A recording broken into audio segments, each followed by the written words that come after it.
excited that y'all get to hear this stuff today. I'm so excited to get to interview these two men.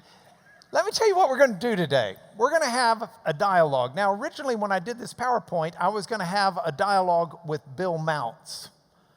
But you can't have a dialogue with Bill Mounce with Dan Wallace in the room without Bill deferring to Dan on about half the questions. We learned that last night. Mm-hmm. So I have grabbed Dan and insisted he sit up here so that he can answer these questions as well, and you get a twofer. You get an interview with two of the leading, not just Greek scholars, but two of the leading translators of your Bible. These are the guys, and there are gals as well, who serve on the committee for the New International Version and are responsible for any problem you have with that translation. And they are so excited to get to talk about it today. But I want to go into some more depth, and we're going to start with just some personal information. I found this picture of Bill from when he was a much younger man. And that was 2 years ago. My, how time flies. And Photoshop. Yeah. Photoshop. So Bill and Dan both wind up being these incredible, world-renowned biblical Greek scholars. And the most bizarre part is they grew up basically together. How old were y'all when you met? Well, I was 7 and he was 0. 2 years ago? We grew up on the same street for a little while in West Covina, and my sister used to babysit us. So Dan's much older than I am, about 6 months. Much older. All right, so he's 6 months older, and I understand there's a picture floating around of the two of you playing in a sandbox at the age of 2 together. Yeah, someday Dan's going to find it, and then we're going to read a paper on God's sovereignty. Was there something in the water? How do two fellows from Southern California grow up to become Greek scholars? I think we went our own separate paths. Yeah. All right, got so together again. I had not seen Bill in years, and met him again in 1982. Wow. Yeah. So you both independently became the Greek scholars and then married back up, in a sense. I mean, got reacquainted and fellowshipped.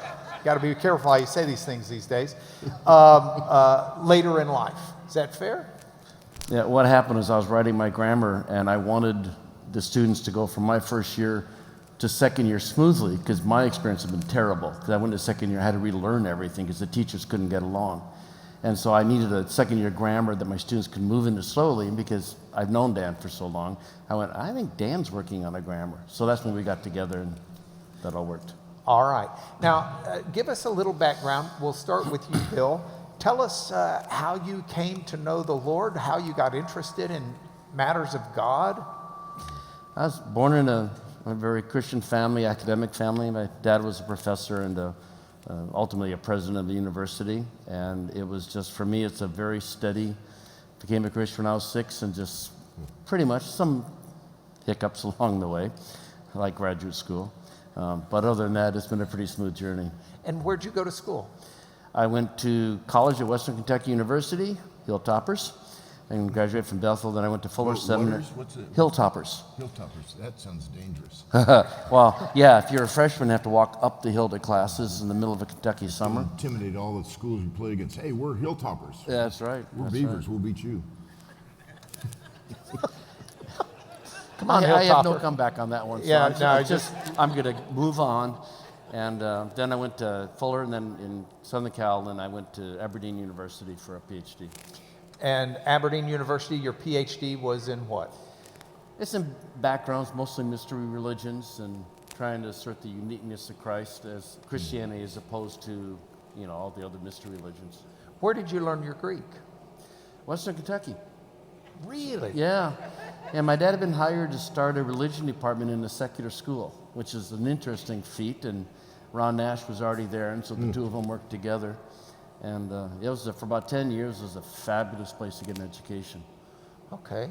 Dan, how did you come to be interested in things of the Lord and Greek in particular?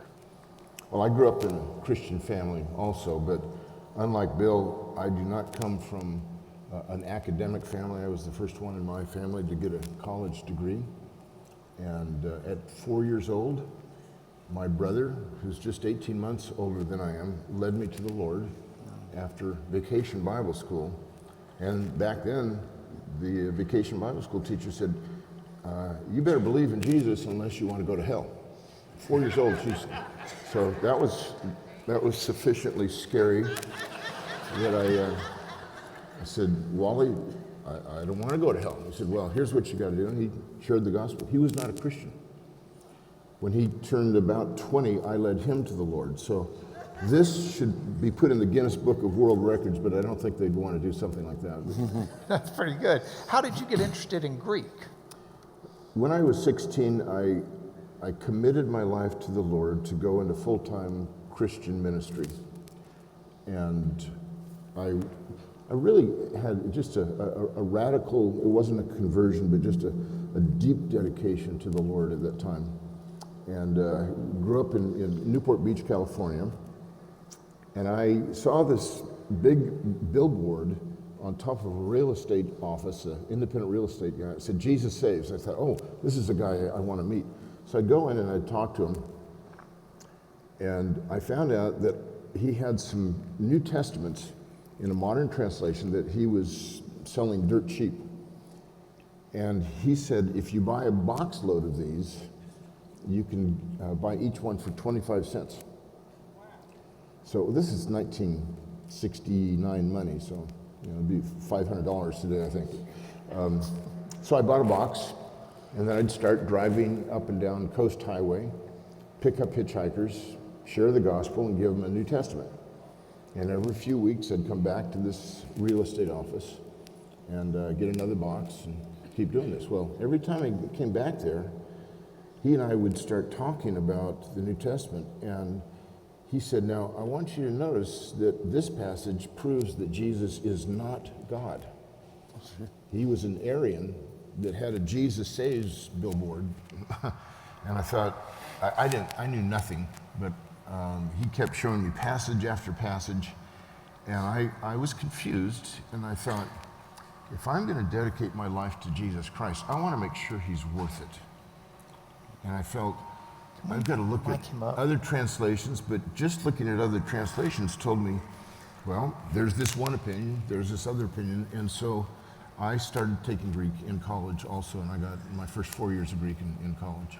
All right, so you started taking Greek in college because you wanted to know the difference in translations, and you wanted to know whether or not why these passages said, and I'm only saying this because they were playing with your mic, and I want to make sure everybody heard. The fellow was with the Jesus Save sign said Jesus was not Lord, God. And so, and he would show you passages and you're trying to parse through all of this. Right, so for me, to learn Greek was due to a spiritual crisis. And I've never been able to separate the two. My academic learning has always been tied to my walk with the Lord. All right, now you teach at Dallas Theological Seminary today, not today, but it's your current teaching position. What academics got you to where you are? Where did you go to school? I went to Biola University, which is a Christian school out in LA, and now it's a fine school. Then it was pretty mediocre, but I latched on to an excellent professor, and even mediocre schools can have... Can y'all hear him? No, they can't hear, Brent. Is there something you can do about it? Tell him what? Oh, he said, keep going, so that people can't hear you. Can I just leave this on? Here. Sorry. Oh, that was hearable. Is this better? Can you hear me now? Yeah. All right. Okay, you start over, do we, Mark? Yeah. So No, what's don't. your name? No. If you would you went to Biola, Bible Yeah. Institute of Los Angeles. You said at the time was a mediocre school. But had a couple of really, really good professors, and my Greek professor was absolutely superb. And Who was that? Harry Stirs. Oh, really? Yeah. Oh, cool. Dedicated my grammar to his Yeah. memory, you know. Yeah. And then I really was anti-educational. I went through college except for one unit of English literature. My dad paid for my school, and I said, I don't need to finish. I'm going to be a pastor. And that lasted about a year. And my dad was just, he didn't squawk about it, but I mean, I'm the first one in the family to get a college degree, and it was one unit. So finally I decided I don't know enough really to shepherd this flock. So I decided to go to seminary. And I had to get that one unit finished. It was English literature. So I went back to Harry Stirs, my Greek prof, and I said, if I translate Aesop's fables into English, then read it. Will that count as a unit of English literature? Yeah, sure. So I got some more Greek and called it English. And then went to Dallas Seminary for graduate school studies, and both for my master's and my PhD. And I've had some sabbaticals in Münster, Tübingen, Germany, Cambridge, England, Athens, and other places. All right. Well, in that regard, I've pulled up a picture of one of your Greek books, Bill, Basics of Biblical Greek. Over 200,000 copies sold. Yeah. That's pretty incredible for a Greek book. It's actually 500,000 now. It's 500,000? Yeah. It's crazy. How, wow. So, I mean, that's really incredible. Yeah, it really is it's surprising. So what caused you to write it? I'm an organizer, and when I was learning Greek, everything was taught as exceptions. And I kept seeing the same patterns of, quote, exceptions. I said, well, if there's a pattern, you know, double lambdas in the present, single lambdas in the aorist kind of stuff. And I just said, there's got to be a better way to do it. So I just started organizing. And my syllabus became longer than the textbook I was using, and I finally said, I need to write this out. So I'm not, unlike Dan, I'm not a natural linguist. Languages are hard for me. So I wrote a different kind of grammar for other students that find languages hard. And simplified it, reduced memory, and it took off. Wow. And were you teaching Greek at the time? Yeah, I've always been teaching Greek. Okay. Now, Dan, you've told us how you learned Greek the first time, but you learned Greek a second time. Do you mind sharing that with us? No, that's fine. I Talk loud. even louder than I am now? Oh, yeah. Yeah, they sorry can't hear about you. that. So I started learning Greek as a sophomore in college, and then I was teaching Greek before I got my doctorate. I taught for 4 years at graduate school and then continued after that. In 1997, I contracted encephalitis, and almost immediately it wiped out most of my memory. Virtually everything about all the languages I had learned. I forgot my wife's name. Didn't know my name a couple of times. Didn't know one of my boys' names. Didn't know who the president was. I mean, just, Keep your voice up. it wiped out so much. I Okay. ended up in 5 different hospitals. Mayo Clinic finally saved my life. Come on. We're going to change this out because we got to hear this.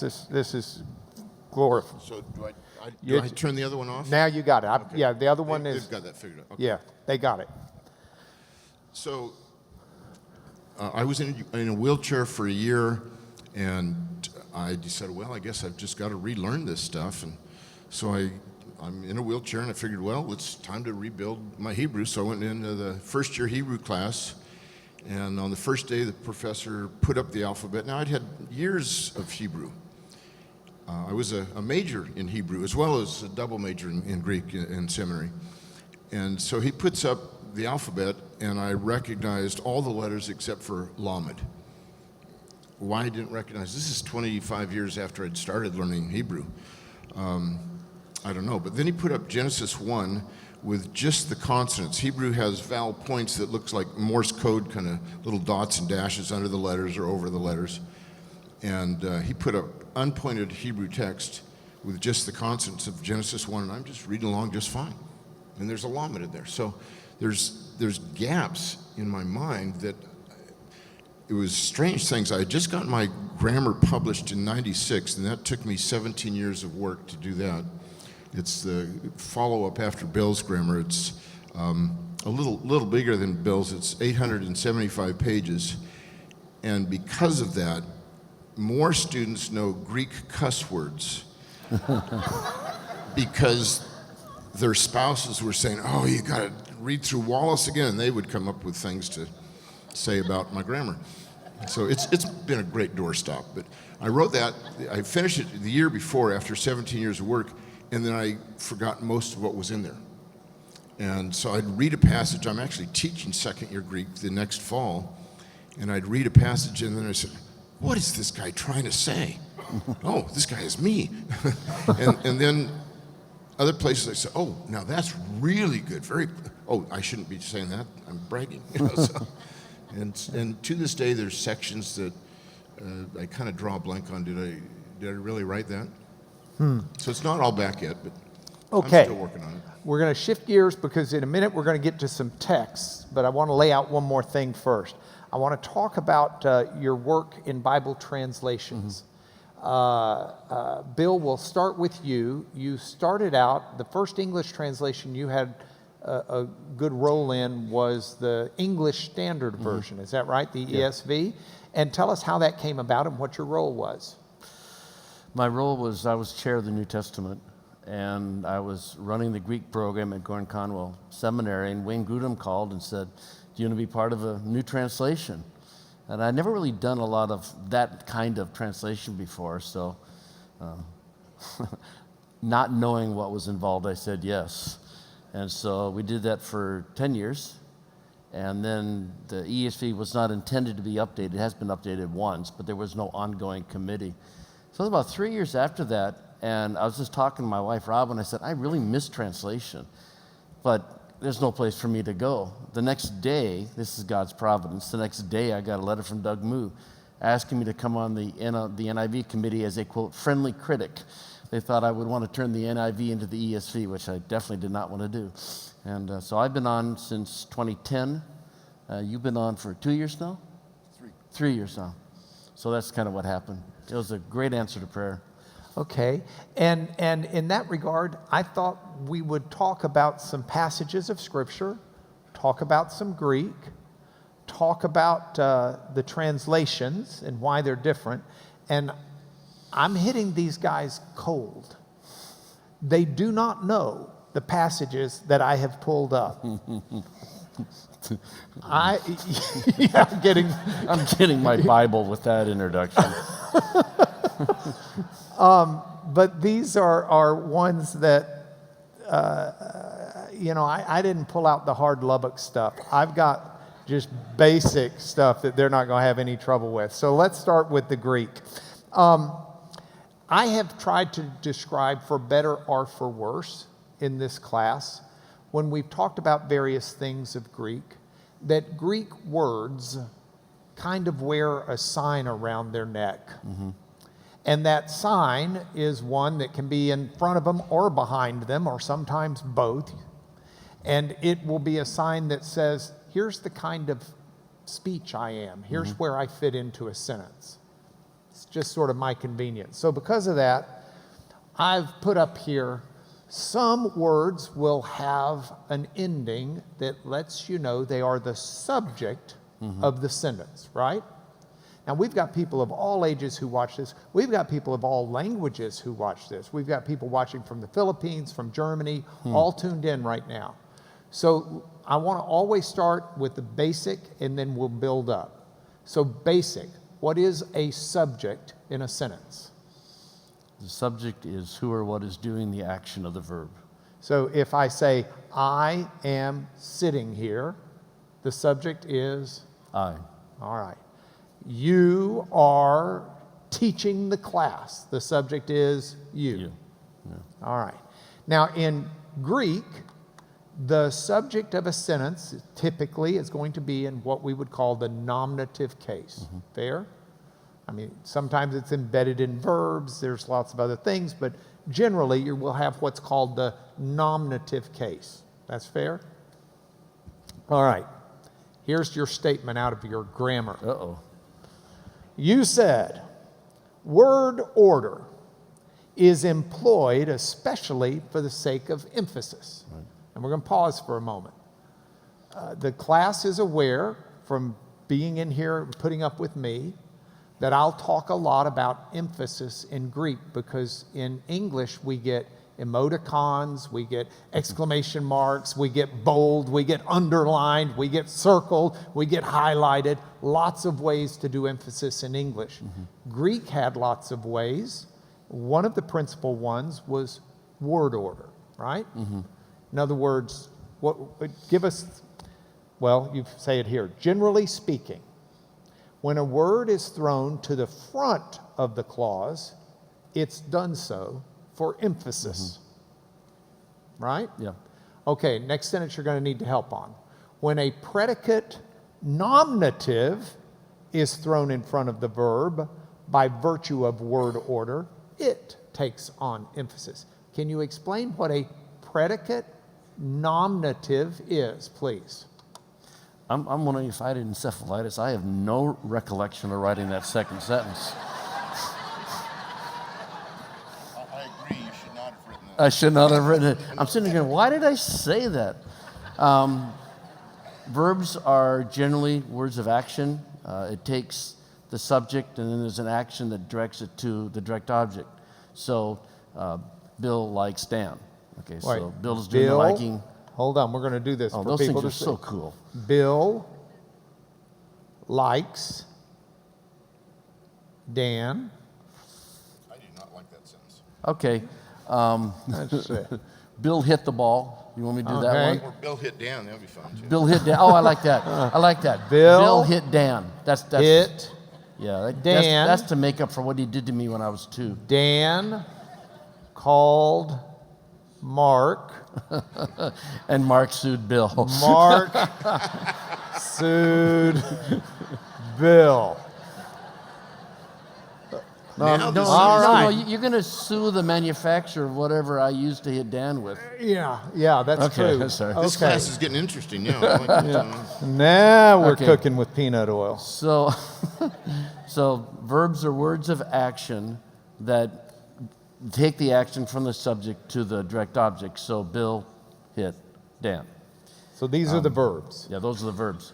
But there are other you call them statives? Okay, so there are other verbs stative. The main one is the verb in English, I am. Is, are, were, and all its different forms. Because of the meaning of the verb, there's no motion from the subject to a direct object. So if you speak properly, at least in this year, you say, it is me, and you say, it is I. Because is in essence drawing an equal sign between the it and the I. Or I am he. I don't say I am him. You say I am he. And so the M is drawing an equal sign, and so you can't put what follows the verb in what's called the accusative case. That's what a predicate nominative is. So a predicate nominative, if we're going to take a verb, let's use your easy verb of is. Now, if we are going to say Bill is, give me a predicate nominative. Being sued. Let's keep something to one That's a word. participial phrase. Bill is A scholar. a scholar. Well, thank you. Appreciate that. Well, these are made up sentences. Yeah. Bill Don't ever write a book with a cousin. That's all I can say. Is just don't ever. Bill is a scholar. In Greek, if we're talking about what sign or what placard these words would have on them to help us identify where they belong in the sentence, Bill is the subject, is that right? Yep. So it would be in the nominative case. True? Yep. But here, instead of a verb like hit or something that transfers action, because this verb is just an equal sign, in Greek, would this, what in English we might even consider a direct object, would this be in the same subject case as a nominative. Yeah, would be nominative. And that's called a predicate nominative because it's at the end of the verb. Is that right? Yeah, you can divide sentences into halves, and the second half is the predicate, which is the verb and what follows it. So, all right. Mark, So I need to correct your English. In English, we would not call that a direct object, yeah. unless we skipped junior high school. I'm just checking on your education. You didn't yeah, tell us about yours. I look, my wife's already corrected this. I saw her make a note, remind Mark. We're there, right. and that's why we say he and him, and I got it. All right. So Bill is a scholar. Now, let's use something else. Let's take a passage like I've got here. Put it back over here. In the beginning was the Word, and the Word was with God, and the Word was God. Yeah. I want to take that last phrase, kai theos ein halagos, and the Word was God.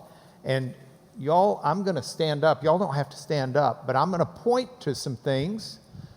First of all, this, what looks like an N and a V, is actually a long E with an N sound. Okay, so it's ein. But within the framework of that, what is that verb meaning? Give us the meaning of that verb. Was. Mm-hmm. Was. Was. It's your verb. If I know what you're pointing at, I'm pretty sure. Yeah, you do. Was. Oh, I'm sorry. So we've got theos, which means what? God, good. And logos, which means the Word. And so the Greek says, and God was the Word. But your translation says, and the Word was God. Now, what are we missing here? Explain to us the significance of this. Put it together in a package. Dan's written extensively on this. I'll let him do it. In Greek, the subject is off. Yeah. It's off? No, you're there. You're there now. Oh. Go back. Maybe I should just shout so you can hear me. Yeah, shouting would help. No, I won't do that. In Greek, the subject is typically between a subject and a predicate nominative. There are 5 different ways to tell if you have the subject, but the keys are if one of the 2 words has the article, the word the, in front of it, and the other does not, the word with the is the subject. If one of the 2 is a proper name, it's the subject, and if one of the 2 is a pronoun, it's the subject.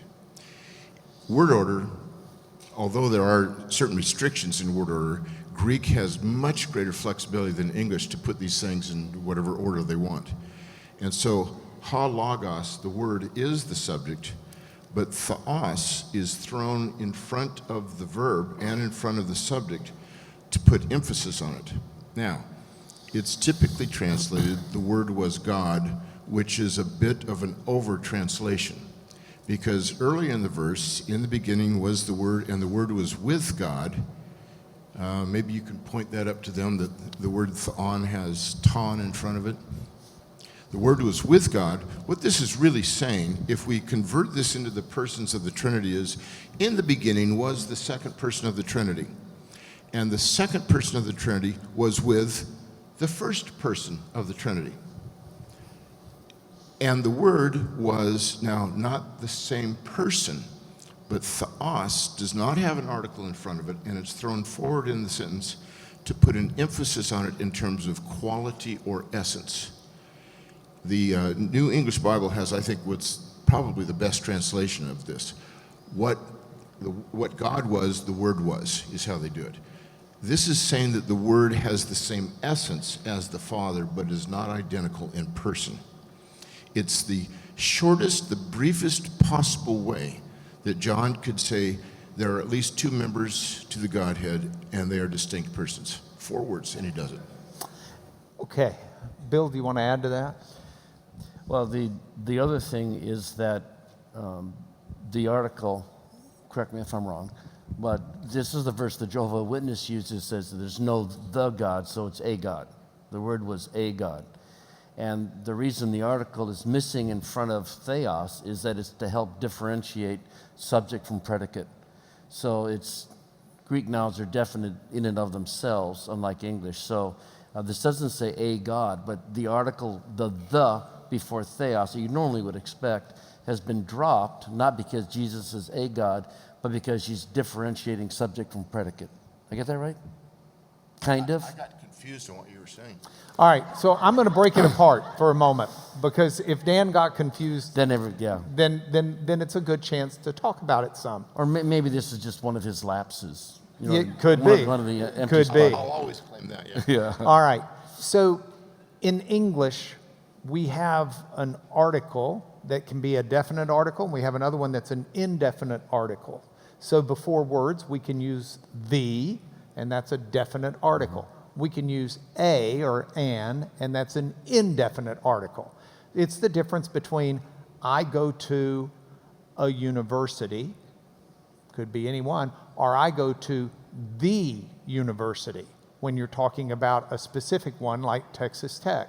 And so, you know, if you just want to say I go to a University of Texas, it could be anyone. But if you say I go to the University of Texas, you mean Texas Tech.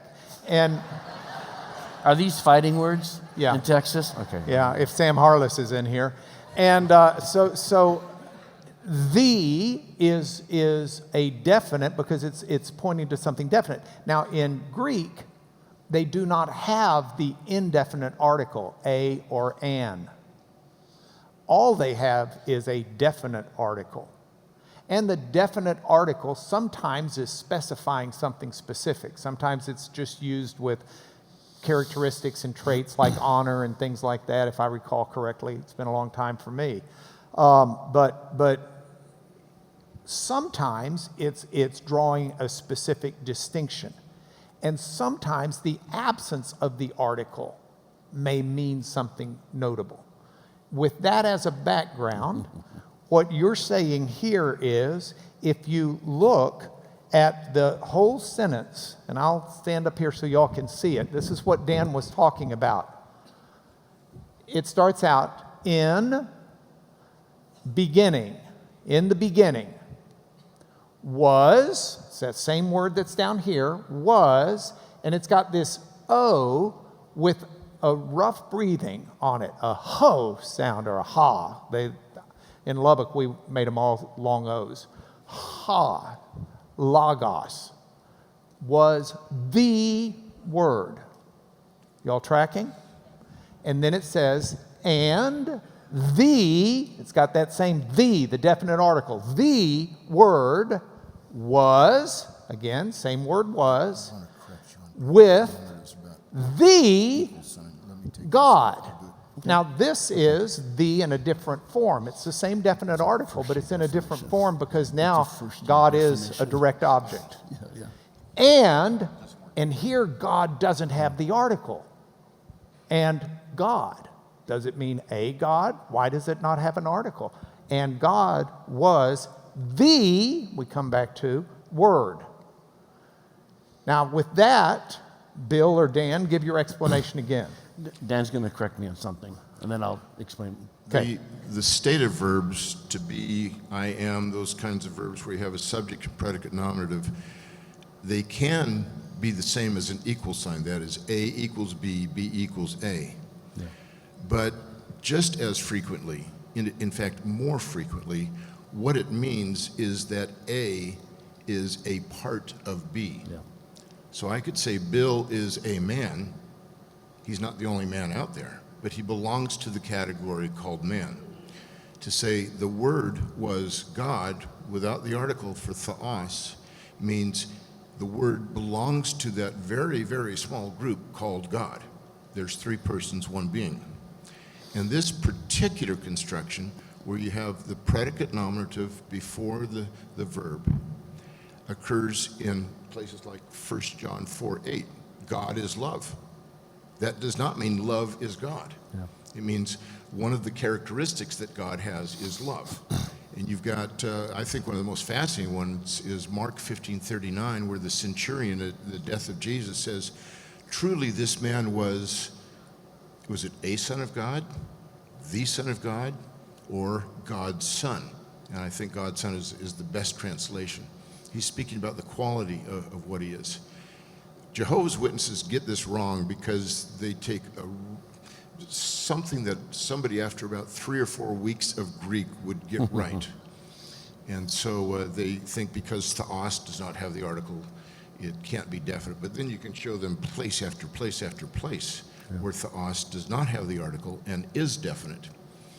This kind of construction, though, by throwing the predicate nominative in front of the verb, it occurs in a sense that that word that's thrown in front of the verb is almost never indefinite. The very fact that it's thrown forward makes it qualitative. Words can be indefinite, a thing, they can be definite, the thing, or they can be qualitative. And you have the same construction in John 1:14, the Word became flesh. You have flesh first, without the article. It doesn't mean the Word became a flesh. It doesn't mean the Word became the flesh. It means now the second person of the Trinity belongs to humanity, has the essence, the quality of being human. And it echoes, is it fair to say, John 1:1? Intentionally so. Intentionally so. So the Logos, the Word, belongs to God, or is within God, and the Word now is within humanity, within flesh. Mm-hmm. This is the difference between first year and second year. I'm dealing with people drowning, and so you have to simplify things. So maybe I should draw the equal sign as one of those things we use in logic, which is kind of the same. Kind of equal. The big thing here for the simple way to, I would say, first year Greek, to say this for the next time a Jehovah's Witness knocks on your door. We have Jehovah's Witnesses who watch this. Okay, so, great. Yeah. Then here you go. Proper names like Iesus usually are preceded by the definite article. So Jesus is normally ha Iesus. Not always, but it's usually ha Iesus, ha Petros, ha Paulus. The word for God, theos, is treated basically the same way. It's normally, and you probably know the numbers, but it's normally ha theos. Dan loves numbers. But that's what makes this remarkable, that the ha isn't there in front of theos. And so if you know Greek, you know that the article is not there for Dan's reason. What happens in Jehovah's Witnesses, they look at it and they say there's no article in front of it, and so the conclusion they come to is that it's a God, but that's not why that's why there's not an article in it. It's not why there's not an article in front of it. Okay. I'd like to add one other thing. We have in our audience Ed Komaszewski sitting on the front row, and he's co-authored some books with me, and he's co-authored a book with Rob Bowman called Putting Jesus in His Place. It's the finest defense of the deity of Christ in print. And Ed, can you just stand up and look around? Wave your and say hand, hi, Ed. people? So those who might wonder And whether or not... he deals in great length with this passage and all the passages that have some questions about them, about the deity of Christ. So those who are wanting to study this in depth or discuss this in depth, or Jehovah's Witnesses who may be interested in this, you would recommend them reading Putting Jesus in His Place, which I'm sure we can order off Amazon. Fair? Absolutely. All right, let's move on because I don't want to get too bogged down here, and I may have already done that, but that's my fault. I want to now talk about a little bit different in Bible translations, and this requires us to put another placard up here. There are other kinds of nouns other than nominatives with other signs. Mm-hmm. One of those signs is the genitive case, which every first-year Greek student will learn. And if the nominative case is the case where the subject is, in simple terms, one of the most basic uses of the genitive, recognizing that there are gazillions of uses with gazillions of different names that you don't even want to get into unless you're really having trouble going to sleep.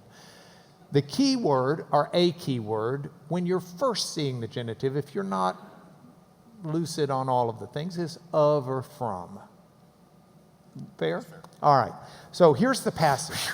Everybody gets a Christmas card. All right. Everybody gets a Christmas card. Oftentimes it says in the King James Version, quoting it, "Glory to God in the highest, and on earth, peace, goodwill toward men." Everybody ever seen that on a Christmas card? It's there all the time. Okay, if you get these guys' translation, which I put over here, It says, glory to God in the highest heaven, and on earth peace to those on whom his favor rests. Or if you're looking at the ESV, glory to God in the highest, and on earth peace among those with whom he's pleased. Basically the same type of translation as the NIV. So you've got the NIV and the English Standard Version over here. But you've got the King James Version over here. Now, I let my prejudice out by putting the New International Version and the English Standard Version on the right. As in, these are right, and the King James Version is not right. It's left. But it's helpful to understand how translations come up with these differences and why the difference is there. And the key lies in this passage. Here it is in Luke. Doxa, well, keep reading all the way down, and you get down to the end to eudokios. That eudokios is the key word. And it's a question of what sign that word is wearing. Gentlemen, you want to explain your translation and the difference in manuscripts? Yeah, this is a good example of the whole role of text criticism that I'm imagining you've talked about some. And that there's differences among our Greek manuscripts, the copies that were made through the centuries. And some of them have eudokios and others have eudokia. There's no S sound at the end. And so it's a manuscript difference that evokes the two different translations. So if there's no S at the end, then this eudokia means what? Is it nominative? It would be nominative, and it would fit the King James translation. And that's what the King James does. It means good, and it means peace and goodwill here, and then they put it among men or people, right? Toward them, I guess is the way they do their in there. Now, you've got glory to God in the highest, and on earth peace to those on whom his favor rests. And the difference is just whether or not that S sound is at the end of the word. Right. That turns it into a genitive. Explain that to us, why that makes a difference. Well, it's just the difference in meaning between the two different cases and how it's related to the previous words. So if it's a genitive, then... Lord God in the highest and peace among men.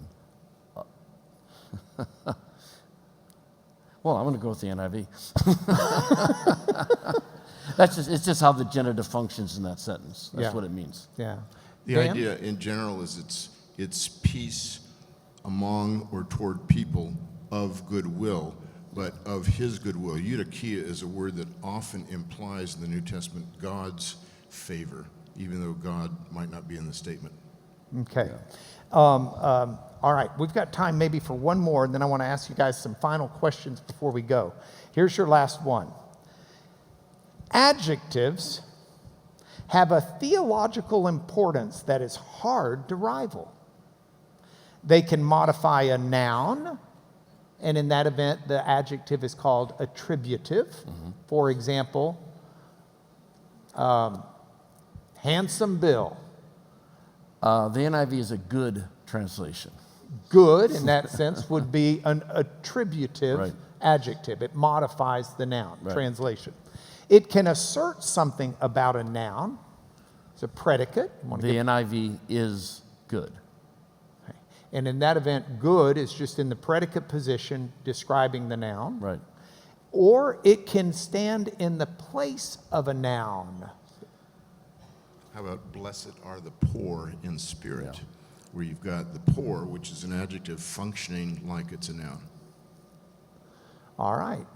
So with that, here's a difference in your translations that you all know, but you've never thought about. So we're going to put it up there. Oh, good. I thought you'd use that. Matthew 6:13. And the King James says, as we've learned to sing it and say it, this is the Our Father who art in heaven, and lead us not into temptation, but deliver us from evil. colon, for thine is the kingdom, power, and the glory forever. If you're reading it in the English Standard Version, and lead us not into temptation, but deliver us from evil, with a footnote. And the footnote says, it might be the evil one. And then if you're reading the NIV, it says, and lead us not into temptation, but deliver us from the evil one, with a footnote that says it might be from evil. And the key is, this definite article, the word the, followed by poneru. And would you gentlemen care to decide who's going to do this one first? Well, Bill asked me to write an exegetical insight, I think, on the chapter on adjectives. Yeah. This is the passage I chose to talk about. But I did that so long ago, I can't remember what I said, and I had encephalitis. The adjective, poneros, in the genitive case after apa, it's an adjective that simply means evil. But as soon as you put the article in front of it, and there is no reason to put it here unless it's specifying something specific, from the evil. What do you mean the evil? The evil one. And you've got this word used elsewhere, the word evil as the evil one, referring to Satan. So I think with the article, which also is in the Greek text behind the King James, we should translate it as the evil one. And I want to mention real quickly, Bill and I both would agree that the King James is not the best translation available today. It was excellent 411 years ago. But since that time, we have understood Greek a whole lot better. We have earlier manuscripts that help us to understand things better. There's not been one cardinal doctrine that has changed in the last 400 years. The same doctrinal statements that you get from the Westminster Confession, Augsburg Confession, all these different denominations and confessions could be based on the King James, or they could be based on modern translations. So there's no essential doctrine that has changed between the King James and modern translations. But there are passages that are changed. And I would say that modern translations that recognize this means from the evil one are going to be far more accurate than those that don't. If I could add, the third word from the end, the apa, is a preposition. And normally when you have a preposition and a noun, the article is normally not there. They drop it out, usually, of prepositional phrases. So when you see the article, the to in there, it jumps out at you like, well, that's not normal, something's going on. So the fact that it's there really stresses that it's the evil, meaning the evil one. And in fairness, God never promises to deliver us from evil. Evil happens all around us. Right. He promises to deliver us through the evil. I mean, Daniel wasn't saved from the lion's den. He was saved through the lion's den. I think this prayer, the Lord's Prayer, reflects back, it's an echo back to Matthew 4:1, where the Spirit led Jesus into the wilderness to be tempted by the devil. And precisely because he went through things that we can never go through, because of what he has done, he is going to protect us from the evil one. Yeah. All right, so we do have that promise. Now, sitting on the front row here is Goran Medved. Goran, would you come up for just a moment? This is maybe a surprise to Goran. This is the portable mic, so he gets this. Goran is from Croatia and has just finished overseeing translating the Bible into modern Croatian. And so he's had to deal with these issues, translating it into another language. So my question to you is, first of all, tell them who you are and what you just did, and recognize you've got 2 minutes to do that, and to also tell them how you handled these issues as y'all were working through your translation. Okay. My name is Goran Medved. Come from Croatia, and I worked on a new Bible translation from 2012 to 2019. So we wanted to produce a Bible translation that is in today's language, contemporary Croatian, the first one actually that is in contemporary Croatian language. All the translations before that used really high literary language and used tenses that we don't use anymore, like aorist and imperfect and so on. So we produced this translation that is easy to read and understand, and that was our goal. And we're getting wonderful feedback, and people are writing to us saying that for the first time in their life, they understand certain passages in the Bible. And so we're really thankful to God for that. And I worked with a team of people, of course, and we had, I served as the editor-in-chief, and now I'm distributing these Bibles all over Croatia and actually teaching people why we have different Bible translations and how to use them, and how ours is the best one. No, I'm just kidding. So I had help from a lot of people. Every verse that we translated was checked separately by two experts in Bible translation. So I had a lot of help from the outside. Not bad. Didn't have to do it all on my own. Not bad for a home project. Thank you. And Go ahead. I just have to say, it hurts my ears a little bit to hear Greek pronounced with an English accent. Yeah, not everybody's from Lubbock. Thank you, Goran. Would you keep Goran in your prayers? He has a vibrant ministry that is ongoing, and he teaches, he videos, he does an amazing set of things, and they're also one country removed from Ukraine. And if you get a chance, you may want to visit with him about that. They're taking in refugees and doing some incredible things. But thank you, Goran, for taking that time. All right, I'm going to hand you back the microphone, and here's what I need from you. You each have 1 minute. Explain why there are great translations, and explain why there's no word-for-word translation. Oh, that's easy. 1 minute each. Go. Great translations are due to the translators looking both at the words, which is only part of translation, and the syntax, the structure that they occur in, and the historical and cultural background and the idioms that are used. So if you say God was angry, well, the Hebrew is going to say God's nostrils enlarged. And you don't want to have a literal translation. I'll let Bill pick up on this, but a literal translation is going to be bizarre.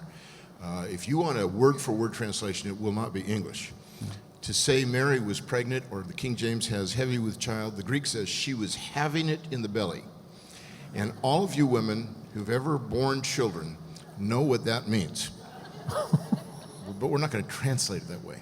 Yeah. Great translations understand that they are trying to reproduce the denotations of the original language, and the very best translations also try to pick up the connotations, so you get the same feel as well as the same thought of the original. All right, Bill? There's no such thing as a word-for-word translation, because that's not the nature of languages. We don't transfer from one word in one language to another word in another language. It's absolutely impossible. The structures, the vocabulary, the grammar of all languages are significantly different. And I'll often challenge people to find a single verse that hasn't been interpreted, because it takes interpretation to do this. And there's not a single verse in the NASB, the ESV, or the CSB, or any of these that there hasn't been interpretation happening. You just can't go word for word. And my favorite illustration is I was learning German.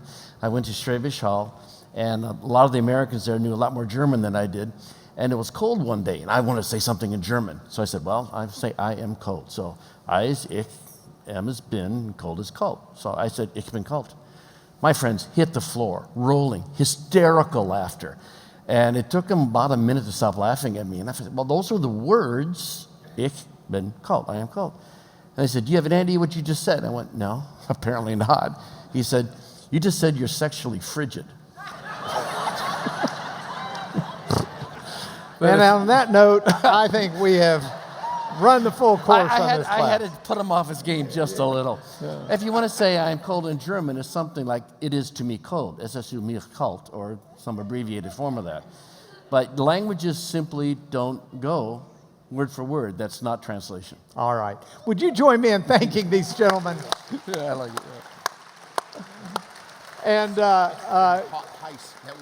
And class is done, but let me bless you just a moment. Lord, in the name of Jesus, I pray your blessings on the message that these words we've been discussing, not just for the class here, but people on the internet and other places. Father, through your Spirit, make your word real to us. And thank you for the people throughout the ages who you entrusted with your gospel, who have kept that message alive and shining for us even today.